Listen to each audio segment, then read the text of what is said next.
Бәріңе сәлем. Бұл тағы да біз білім туралы әңгіменің жаңа топтамасымен. Өткен бөлімде біз Қазақстан Білім Министрлігі, оның комитеттері, департаменттері және олардың атқаратын қызметтері туралы айттық. Егер сіздер бұл қызықты материалды кенет жіберіп алсаңыздар, жазылу түймесін басып, мұндай сұмдық қайталамау үшін қоңырауды қосыңыздар. Ал өткізіп алған мүмкіндіктеріңізді қуып жетуді ұмытпаңыздар. Бұл шығарылымда біз министрліктер үйінің ғимаратын аралай бермей, одан сәл ұзап қазақстандық мектептерді аралаймыз. Мектеп деген не? Оның тарихы туралы сөз қозғаймыз. Соңғы кездері мектепте атауға болмайтын жараға дейін де, одан кейін де қандай үлкен өзгерістер болғанын көрейік. БЖБ, ТЖБ және АБТ туралы көбірек білеміз. қтал, БИЛ, НЗМ, РФММ туралы айтамыз. Сонымен қатар, мүмкін біз аббревиатураларды неге сонша жақсы көретініміздің құпиясын аша аламыз. Бірақ, тым үміттенбеңіздер.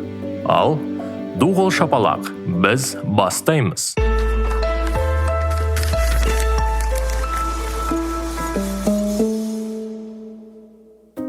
Әрқайсымыз мектептің не екенін білеміз. Барлығы оған барады. Үй тапсырмасын орындайды. Сыныпта отырады, екілік пен бестік алады. Бірақ мектеп бұндай әмбебап тәжірибеге өткен ғасырда ғана жетті. Ғасырлар бойы білім элитаның, байлар мен күштілердің еншілерінде болды. Қазақ даласында оқудың негізгі түрі медресе болды. Онда діни ілімдерден бөлек арифметика, философия, тарих пәндерінен сабақ берілді. Бірақ әрине онда көбісі оқымаған. Қисыны да түсінікті. Мал бағу немесе ауылға көмектесу керек болғанда, баланы мектепке берудің не қажеті бар? 19 және 20 ғасырларда әркім білімді болу керек деп есептейтін және білім беруді алға жылжытуға, мектептер салуға, пайдалы кітаптар жазуға тырысатын білімді адамдар көбейе түсті. Абайдың, Сейфуллиннің, Байтұрсыновтың ағартушылық қызметі, Алтынсарин салған мектептер, осының бәрі бізде мектепте айтылды. Олардың жұмысының арқасында көп адам аз дегенде ең төменгі білім ала алды. Сонда да көбісін қамту қиын болды. Патша үкіметі даланың байырғы тұрғындарын оқытуда аса қызығушылық танытпады. Олар негізінен орыс тілін оқытуға, жалпы жерді басқару үшін аудармашылық құруға мүдделі болды. Үкімет оқуға ақша жұмсамады деп те айтуға болады. Бірақ патшалық билік мәңгілік емес еді. Оның орнына кеңес одағы келді. Кеңес үкіметі үшін барлық халыққа білім беру, керісінше маңызды стратегиялық қадам болды. Олар патша үкіметіне осылайша қарсы шығып, империя сендерді ойламайды, ал біз сендерге қамқор боламыз деген. Адамдардың сауаттылығы олардың социалистік идеологияға көбірек кірісуіне мүмкіндік берді. Бұл адамдардың ағартушылығына деген шынайы ниетінен гөрі саяси қадам болды. Бірақ бұл оның пайдалы емес екенін білдірмеді. Барлығы 1-2 жылдық курстардан басталды. Онда олар қарапайым сауаттылықты оқыды. Содан кейін жылдар саны 4-ке дейін жетті. 1930 жылы жалпыға бірдей міндетті бастауыш білім беру туралы қаулы шықты. 8 бен 11 жас аралығындағы балалар күзде мектепке баруға мәжбүр болды. Сондай-ақ ересектерге арналған сауат ашу курстары да болды. Студенттердің осылай жаппай көбею кезінде мұғалімдер мәселесі туындады. Бұл мәселені шешу үшін олар мұғалімдер даярлайтын курстар ашып, Ресейден мамандар жіберіп, кейін Қазақ даласының аумағына тұңғыш институт ашты. Тарихшы Жадыра Серікбаева 20-40 жылдардағы ұлттық мектептер туралы ғылыми еңбегінде былай деп жазады. Бар болғаны 1926-1939 жылдар аралығында Қазақстан халқының 9-49 жас аралығындағы сауаттылығы 25,2%-дан 83,6%-ға өсті. Бұған әрине көшпелі халықтың күштеп отырықшыландыру сияқты келеңсіз факторлардың да ықпал еткенін естен шығармаған жөн. Өйткені мектеп ғимарат, олар маусым сайын бүкіл ауылмен бірге жүре алмайды. Соғыстан кейін оқушылар саны бұрынғыдан да өсті. Мектептегі жылдар саны артты. 60 жылдары типтік оқу жоспарлары мен бағдарламалары жасалып, біртіндеп енгізіле бастады. Жалпы, мектеп бірте-бірте біз білетін түріне де ие болды. Қазір Кеңес одағының білім берудегі қалдырған мұрасы даулар туғызады. Біреу Кеңес одағында дұрыс оқытты дейді. Қазіргі мамандар нашарлау. Әсіресе дәрігерлер мен мұғалімдер туралы айтылатын сияқты. Ал басқалары болса, нақты фактілерді оқыту емес, пәндерді жалпы түсінуге баса назар аудару керек деп ескі әдістерді айыптайды. Бірақ әлем бір орында тұрмайды. Бұрын жұмыс істеген нәрсе болашақта солай жұмыс істеуге міндетті емес, ал білім оған бейімделуі керек. Экранды екі рет түртіп, Google-дан әлемдегі кейбір фактілерді білу енді өзекті мәселе емес. Сондықтан біздің мемлекетте СОР мен СОЧ құру арқылы бұл мәселені шешуге тырысуда. Жоға жетай, Сочидағы орналасқан санаторийлер емес, 90-дық жиынтық бағалау және білім бойынша жиынтық бағалау. Бұл оқушыларды бағалаудың жаңа түрі. Бұл аңдар осы жағдайды 2016 жылдан бастап қолға алды. БЖБ мен ТЖБ әрбір жеке бөлім, содан кейін бүкіл 90 бойынша білім игеруін тексереді. Министрлікте жиынтық бағалау, құр жаттау үшін емес, пәнді жетік игеруге бағытталған дейді. Олар 5 балдық шкала бойынша бағаланбайды, тек тапсырмалар саны бойынша. 13-тен 10 немесе 18-ден 12 болуы мүмкін. Министрліктің пікірінше 5 балдық бағалау шкаласы бұдан былай білім берудің заманауи талаптарына сай емес. Бағалау өлшемі анық емес. Олар көбінесе мұғалімнің көңіл күйіне немесе оның белгілі бір оқушыға деген көзқарасына байланысты субъективті болуы мүмкін деген. 5 балдық шкаласы кезінде 1 және 2 өте сирек қолданылған. Сондықтан бұл жүйе жетілмеген және жиынтық бағалау оны шешуге арналған. Дегенмен бәрібір бұл сандар пайызбен қайта есептеледі де, күнделіктерде қайтадан 5 балдық шкаламен белгіленеді. Айтпақшы, күнделіктер туралы айтатын болсақ, күнделікті әкелдеген қорқынышты тіркес туралы әзіл қазірдің өзінде ескірген. Дәлірек айтсақ, өзгертілген. Қазір осындай. Сенің күнделігіне кірейінші. Қазір көптеген оқу орындары, күнделік, білім ал, Платонус, Moodle және тағы да басқа сияқты білім беру платформалары арқылы жұмыс істейді.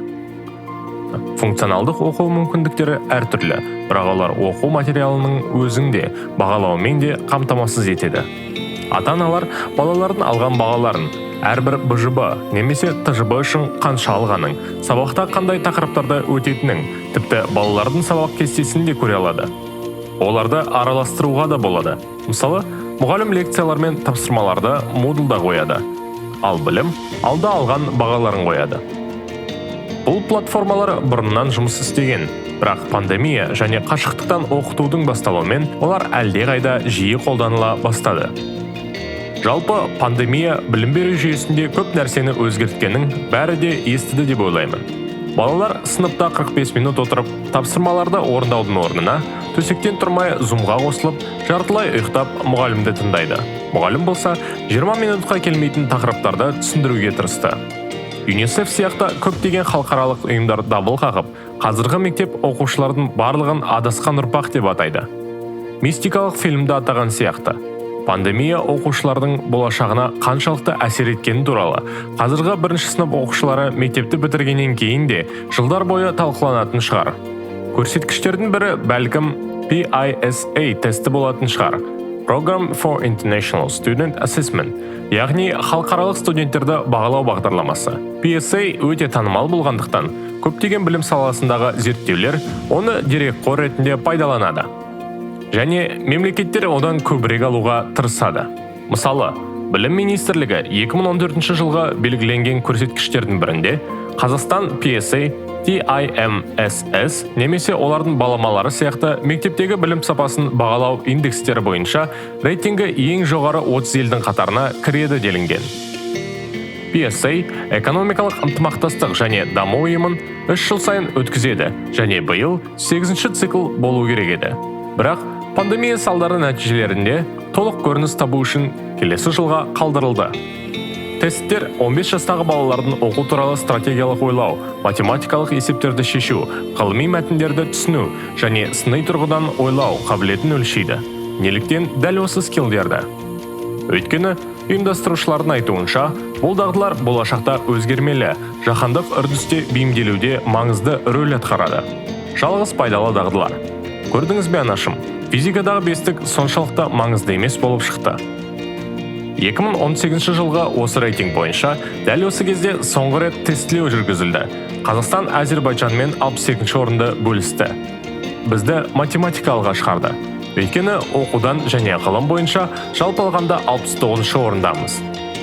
Бұл жерде біз көрсеткіш бойынша 3 жылда алғашқы 30-ға кіруіміз керек екенін еске алғанымыз жөн. Салыстыру үшін Ресей 30-шы орында, ал сөзсіз көшбасшылар Қытай, Сингапур және Макао. Әрине біз Қытайдан алыспыз, бірақ бізде кем дегенде бастауыш сынып оқушылары тегін тамақтанады. Былтырдан бері. Ал шымылдыққа ақша жинау баяғыда тоқтап қалған. Жалпы сыбайластыққа қарсы қызмет мемлекеттік қызметшілерге, соның ішінде мұғалімдерге пара беру жағынан дүрбелең туғызды. Енді оларға мүлдем сыйлық беруге болмайды. Тіпті 1 қыркүйекке арналған гүлдер де тым қымбат болмау керек. Бірақ біздің оқушыларымызға қайта оралайық. Биыл мектептерге оралумен бәрі бұрынғы қалпына оралмады. Балалар дәліздерге көп жиналмасын деп үзіліске кезекпен шығады. Пандемия кезінде мектептегі балалар ағының қалай бақылауға тырысқанының бір мысалын қарағандылық бір оқушы қыздың ата-анасы айтты. Жасыратыны жоқ, кәдімгі мектептерде сыныптағы оқушы саны көп, әрқайсысында 30-35 адам, ал норма болса 25 адам. Осылайша пандемия кезінде олар бір сыныпта 25 адамнан аспау керек деген шектеу қойды. Ал қалған 5 бала ше? Оларды үйге оқуға жіберді. Ертеңіне қай 5 адам келетінін таңдайды. Ата-аналар мұның мән мағынасын түсінбеді. Өйткені балалардың бәрі партада көршілеріне иығымен қолын тигізіп отырады. Егер сыныпта тағы 5 адам болса, эпидемиологиялық жағдай соншалықты өзгермес еді. Ең бастысы, бұл мұғалімдерге төленбейтін қосымша жүк. Олар сабақты сыныпта өткізуі, оған дайындалуы, сонымен қатар оқушыларға үйде оқитын материалды іздеу керек. Материалды меңгеру де бұл жағдайда нашарлайды, және бүкіл сыныпта білім шашыраңқы болады. Бірақ әрине, пандемия қазіргі білім беру жүйесіндегі өзгерістерге де түрткі болды. Дүние жүзіндегі әрбір адам, соның ішінде біздің елде қазір өзгеріс жасайтын уақыт екенін түсінеді. Өйткені бұдан былай ауқымды ауысу мүмкіндігі болмайды. Биыл білім сапасын арттыруға бағытталған жаңа ұлттық жоба қолға алынуда. Жобаға сәйкес мұның жаңа мектеп салынып, 5000-і жаңартылып, 12 жылдық білім беруге көшу жүзеге асып, мектептердің материалдық техникалық базасы жақсартылып, қала мен ауыл мектептері арасындағы алшақтық азайтылады. Жақсы айтылған, бірақ оларға нақты қалай қол жеткізетіндігі туралы жоба жоспарында айтылмаған. Аймағамбетов жақында өткен брифингтердің бірінде ұстаздың басты міндеті оқытуға кедергі келтіретін шенеуніктерді жазалау арқылы асыра сілтеуге тырысатын ұстаздардың статусы туралы да айтты. Тағы бір шара мұғалімдердің жалақысын жыл басында 25%-ға көтеруі, жұмыстың күрделілігі мен біліктілік деңгейіне қарай одан да жоғары болуы мүмкін. Ал ағылшын тілінде оқыту жалпы алғанда 200%-ға өсім береді. Оған мемлекеттік тапсырыстардың көбейгені және грант бағасының қымбаттауы әсерін тигізді. Қазір мұғалімдер айына 200-300 мыңға дейін алады. Университеттердің ұстаздарына да қатысты. Осыған байланысты мұғалімдердің көбісі жекеменшік университеттерден қашып, мемлекеттік университеттерге түсті. Бірақ ЖОО туралы келесі шығарылымда айтамыз.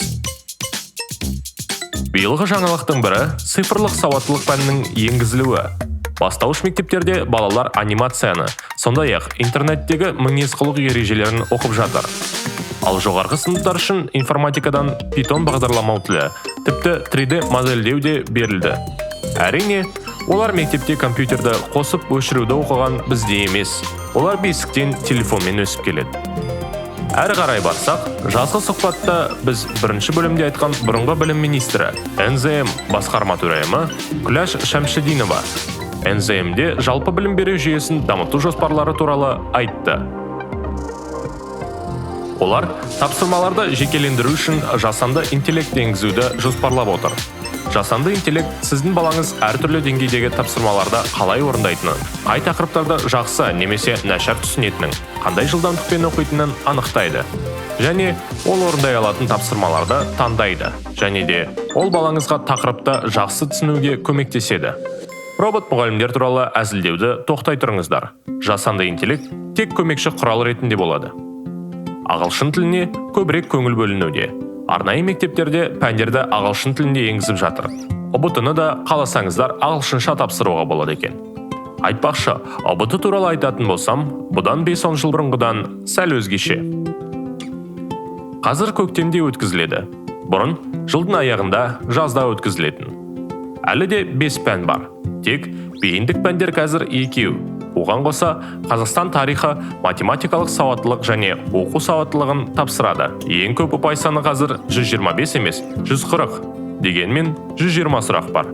Биыл ұбыты жалпы онлайн режимде өтті. Әр оқушы жеке камера арқылы бақыланды. Біреудің орнына немесе басқа біреу тапсырмау үшін олар Face ID пайдаланды.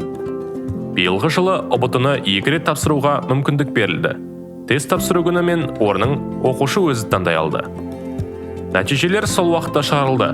Сонымен қатар апелляциялық шағымды да сол уақытта беруге болды. Тіпті көз демалсын деп бір тест үшін 2 рет үзіліс берілді. Барлығы компьютерде тапсырылғандықтан нәтижелерді оқуда қателер немесе дұрыс емес толтырылмаған шеңбер болмады. Жалпы алғанда бояуға уақыт жұмсаудың қажеті жоқ. Тапсырмаларды қайта қарауға, жауапты өзгертуге болады. Осының барлығымен электронды ұбыты миллиондаған ақшаны үнемдеді. Олар шенеуніктердің таудағы үйіне емес, басқа оқу қажеттіліктеріне барады деп үміттенеміз. ИБ қарапайым жалпы білім беретін орта мектепте оқиды. Білесіздер, олар көп болғандықтан жай ғана сандармен ерекшеленеді. 54-ші, 23-ші, 105-ші қалағаныңыз бар. ИБ онда қарапайым талап бойынша оқиды. Ол осы мектеп орналасқан ауданда тұрады. Сондықтан мектеп оны сұрақсыз және емтихансыз қабылдауға міндетті. Әрине, одан да жақсы мектептер бар, және оларда мұғалімдер де, студенттер де емтихан немесе жұмыс нәтижелері бойынша таңдалады. Олар осы мектептердің барлығынан кем емес талап қояды. Оларға баға, білім, ұбыты көрсеткіштері қарапайым мектептерден жоғары болу керек. Жалпы, қазір түрлі гимназиялар мен арнайы мектептер көбейіп кетті. Қарапайым мектеп қалмаған тәрізді. Гимназиялар қарапайым мектептерден оқу жүктемесінің жоғарылануымен, яғни үй тапсырмасының көптігі, қиынырақ тапсырмалар, авторлық әдістермен ерекшеленеді. Лицейлер де жаман емес. Ол жерде демала алмайсың. Бірақ ең үлкен айырмашылығы, лицейдің қандайда болсын университетпен келісім шарты бар. Ол өз оқушыларын университеттің сұранысына, оның профиліне сай дайындайды. Көбінесе лицейлер практикалық, ал гимназиялар теориялық жағынан дамыған. Содан кейін мамандырылған мектептердің түрлері бар, және олардың әрқайсысы өзінше ерекшеленуі мүмкін. Олардың көпшілігі үш тілділікпен айналысады, яғни балаларды орыс, қазақ және ағылшын тілдерінде қатар оқытады.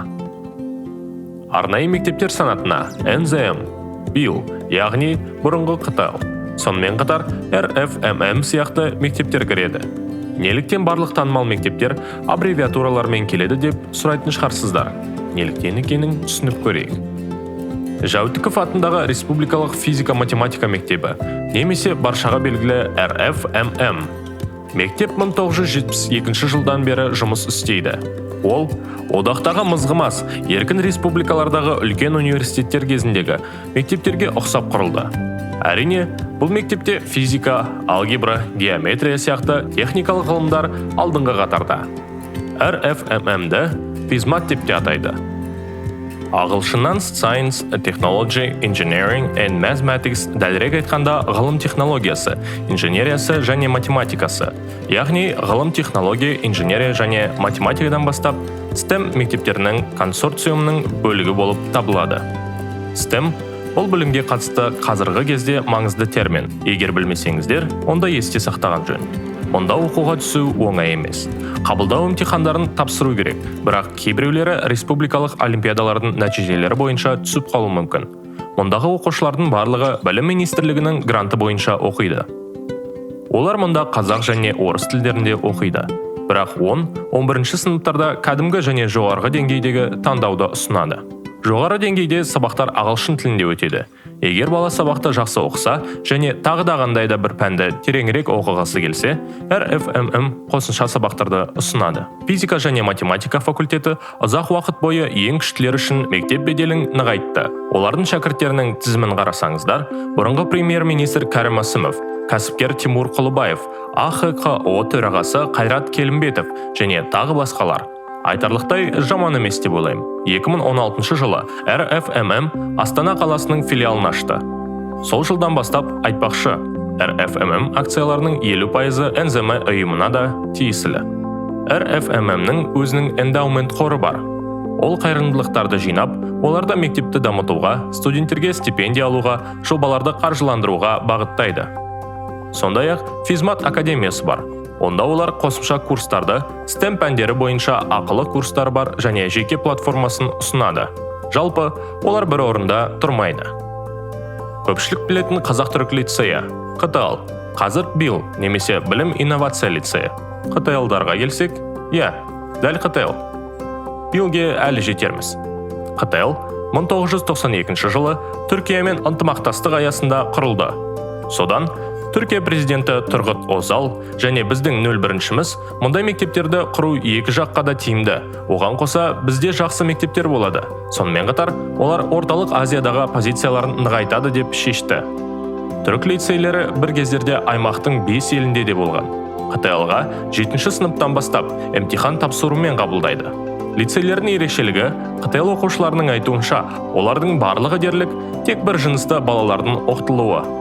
Яғни, ұлдарға арналған лицейлер бар, қыздарға арналған лицейлер бар. Тек Петропавл КТЛ-дан басқалары, мұнда ұлдар мен қыздарда бір ғимаратта оқытылады. Мұндай бір жынысты ортада балалар тек сабақ қана емес, сонымен қатар сабақтан кейін де сол жақта жүреді. Өйткені олардың барлығы интернетта тұруға міндетті және демалыс күндері ғана үйлеріне бара алады. Мұнда кейбір пәндер де ағылшын тілінде оқытылады. Түрік тілі екінші шет тілі ретінде оқытылады. Айтпақшы, бұл жерде де жаратылыстану, математика ғылымына көп көңіл бөлінеді. Назар аударып көріңіздер, бізде техникалық ғылымға бағытталған мектептердің көп болуы кездейсоқ емес. Басқа бағыттағы жалпы білім беретін мектептердің саны соншалықты көп емес. Мұның бәрі біздің министрліктің басты назары, дәл осы пәндерге бағытталғанын және қоғамымыздың осы нақты ғылымдарға мән беретінін көрсетеді.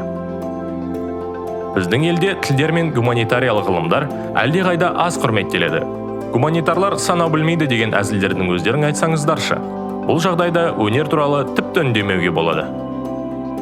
Бүгінде елімізде лицейлер саны 30-дан сәл аз. Лицей болғандықтан, оның университет серіктесі бар. Алматыдағы Сүлейман Демирел атындағы университетке КТЛ студенттерінің көптеп түсуі ғажап емес. Бұл университет КТЛ-дар және тағы бірнеше мектеп пен колледждер барлығы бірдей білім инновация қоғамдық қорына кіреді. 2016 жылы қордың ықтималды саяси қатысына байланысты КТЛ атауын БИЛ деп өзгерту туралы мәселе туындады. Сол жылдың шілдесінде Түркия мемлекеттік төңкеріс жасауға әрекет жасады. Бұл төңкерісті әлемде өте ықпалды тұлға болған ислам дінінің жетекшісі Фетхуллах Гүленмен байланыстырады. Түркияның сол кездегі және қазіргі президенті Режеп Тайып Ердоған онымен жақсы қарым-қатынаста болмаған. Сол себепті 2016 жылы төңкеріс әрекетінде Ердоған Гүленді айыптап, оған қатты ренжіп, полинистердің елде де, шетелде де кең ауқымда тазартуын бастады. Бұл Әблязовтың жергілікті аналогы деп әрең айтуға болады. КТЛ-дың оған қандай қатысы бар деп ойлайтын шығарсыздар. Жақсы сұрақ.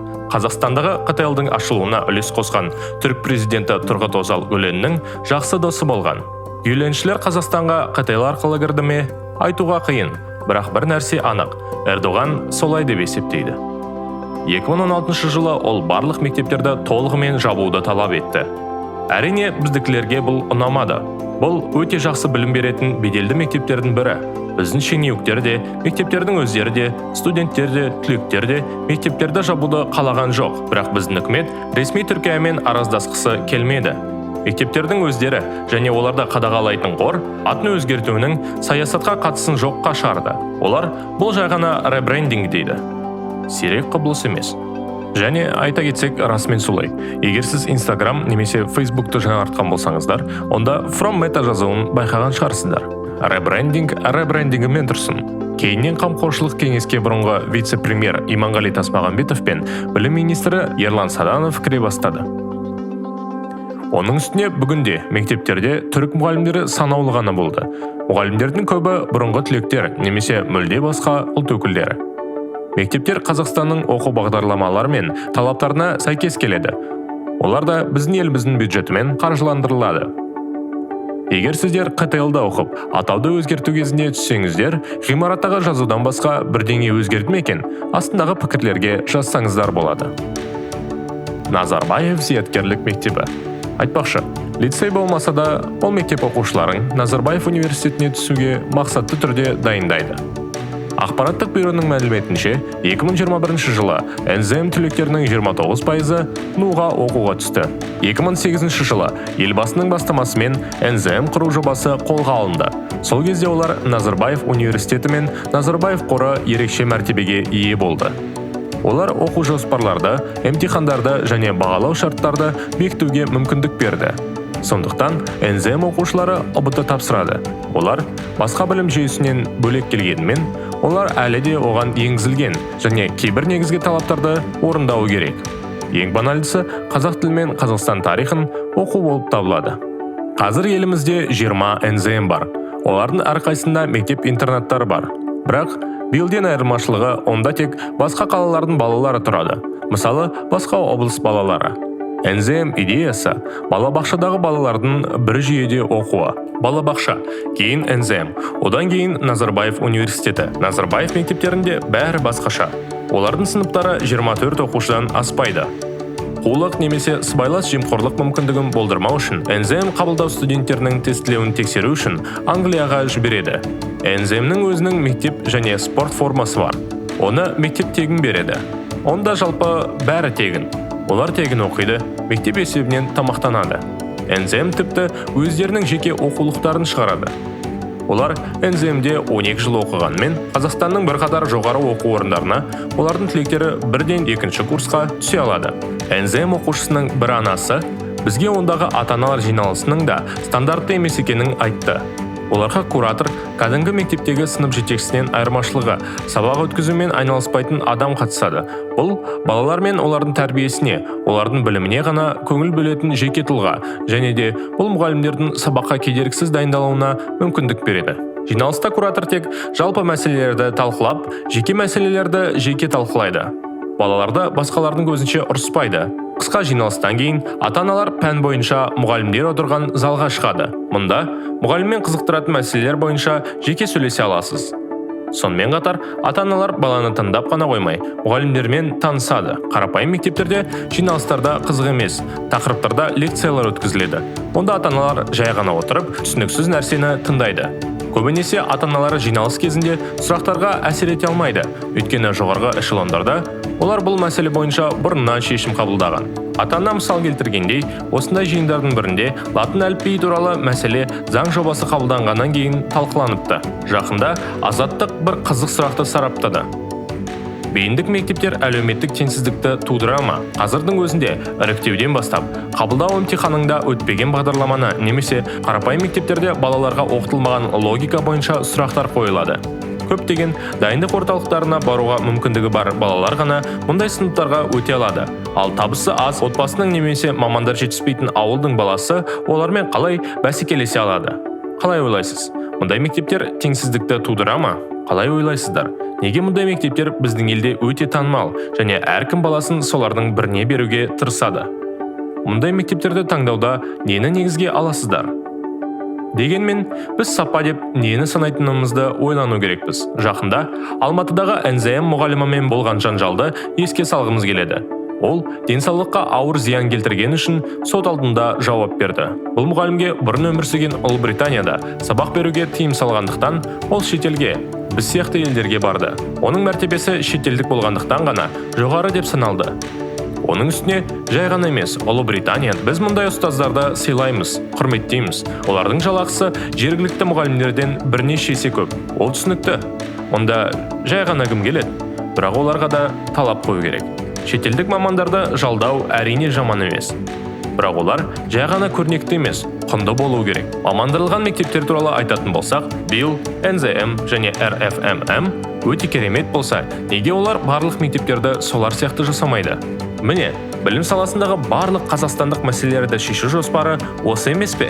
Бірақ айырмашылық бекерден емес. Тек НЗМ үшін қандай бюджет бөлінгенін қарасақ, азаматтық мақаласында жазылғандай, НЗМнің бірінде оқушыға жылына 1,5 миллион теңге жуық қаржы бөлінеді. Салыстыру үшін қарапайым оқушы үшін 270 мыңға жуық қаржы бөлінеді. Әрине сонша мектеп құрып, әрқайсысына сонша ақша жұмсау мүмкін емес. тек бірте-бірте базаны жақсартуға болады. Жалпы алғанда, әрине білім деңгейінің айырмашылығы туралы мәселені пандемия және онлайн оқыту кезінде шешу өте жақсы болар еді. Өйткені онлайн контенті бар. Нүктеден басқа барлық оқушыларға интернет арқылы бақылау және тарату әлдеқайда оңай. Елестетіп көріңіздерші. Біз РФММ, НЗМ, БИЛ және тағы да басқа гимназиялардан ең жақсы мұғалімдерді таңдап, 1-11 сыныптардағы ең жақсы мұғалімдердің әрқайсысымен бейне сабақтар түсіріп, жоғарғы сапалы өнімді жалдап, анимациялармен, оны жасайтын заманауи мүмкіндіктердің барлық түрлерін қосып, яғни ақпараттарды қызықты ұсынумен айналыссақ, онда бірер жылдың ішінде қала оқушылары мен ауыл оқушыларының, лицей оқушылары мен қарапайым орта мектеп оқушыларының арасындағы айырмашылықты айтарлықтай азайтуға болатын еді. Әрине, мұндай әрекетті білім және ғылым министрлігі жасаған болатын. Олар білім беру контентін жазып, ел арнада көрсетіп, мектеп оқушыларына осы сабақ бойынша оқу керектігін айтты. Өкінішке орай, олардың сапасы жақсы болған жоқ. Айтпақшы, білім мен оқу деңгейіндегі айырмашылықтың азайтылуы біз үшін де өте ауыр мәселе. Олар ауылдық және қалалық мұғалімдер арасындағы қашықтықты қысқартуға тырысып жатыр және тырысады. Бірақ инфрақұрылымдық және адамдық ресурстар жеткіліксіз. Ауыл оқушыларына арналған қызықты жобаның бірі 2017 жылы басталды. iCanat. Бұл ауыл оқушылары үшін олимпиаданы ұйымдастыратын арнайы қор. Балалардың елордаға саяхаты ретінде басталған іс бүгінде ауқымды жобаға айналды. Олар олимпиада өткізіп, Бурабайда өз мектебін ашып, барлық қызығушылық танытқан қатысушыларды қабылдауға қолдау көрсетіп, өздерінің білім платформасын ашты. Жалпы жоба жас, бірақ ол секіріспен дамып келеді. Сірә оның өзектілігіне байланысты шығар. Міне, бүгіндікке осы. Астындағы пікірлерге қандай қиындықтарға тап болғандарыңызды жазыңыздар. Немесе сіздің мектебіңізде бірдеңені дұрыс істеп жатқан шығар. Бұл туралы басқалар білу керек. Лайк басуды және жазылуды ұмытпаңыздар. Жақында кездескенше. Баршаңызға оқулық.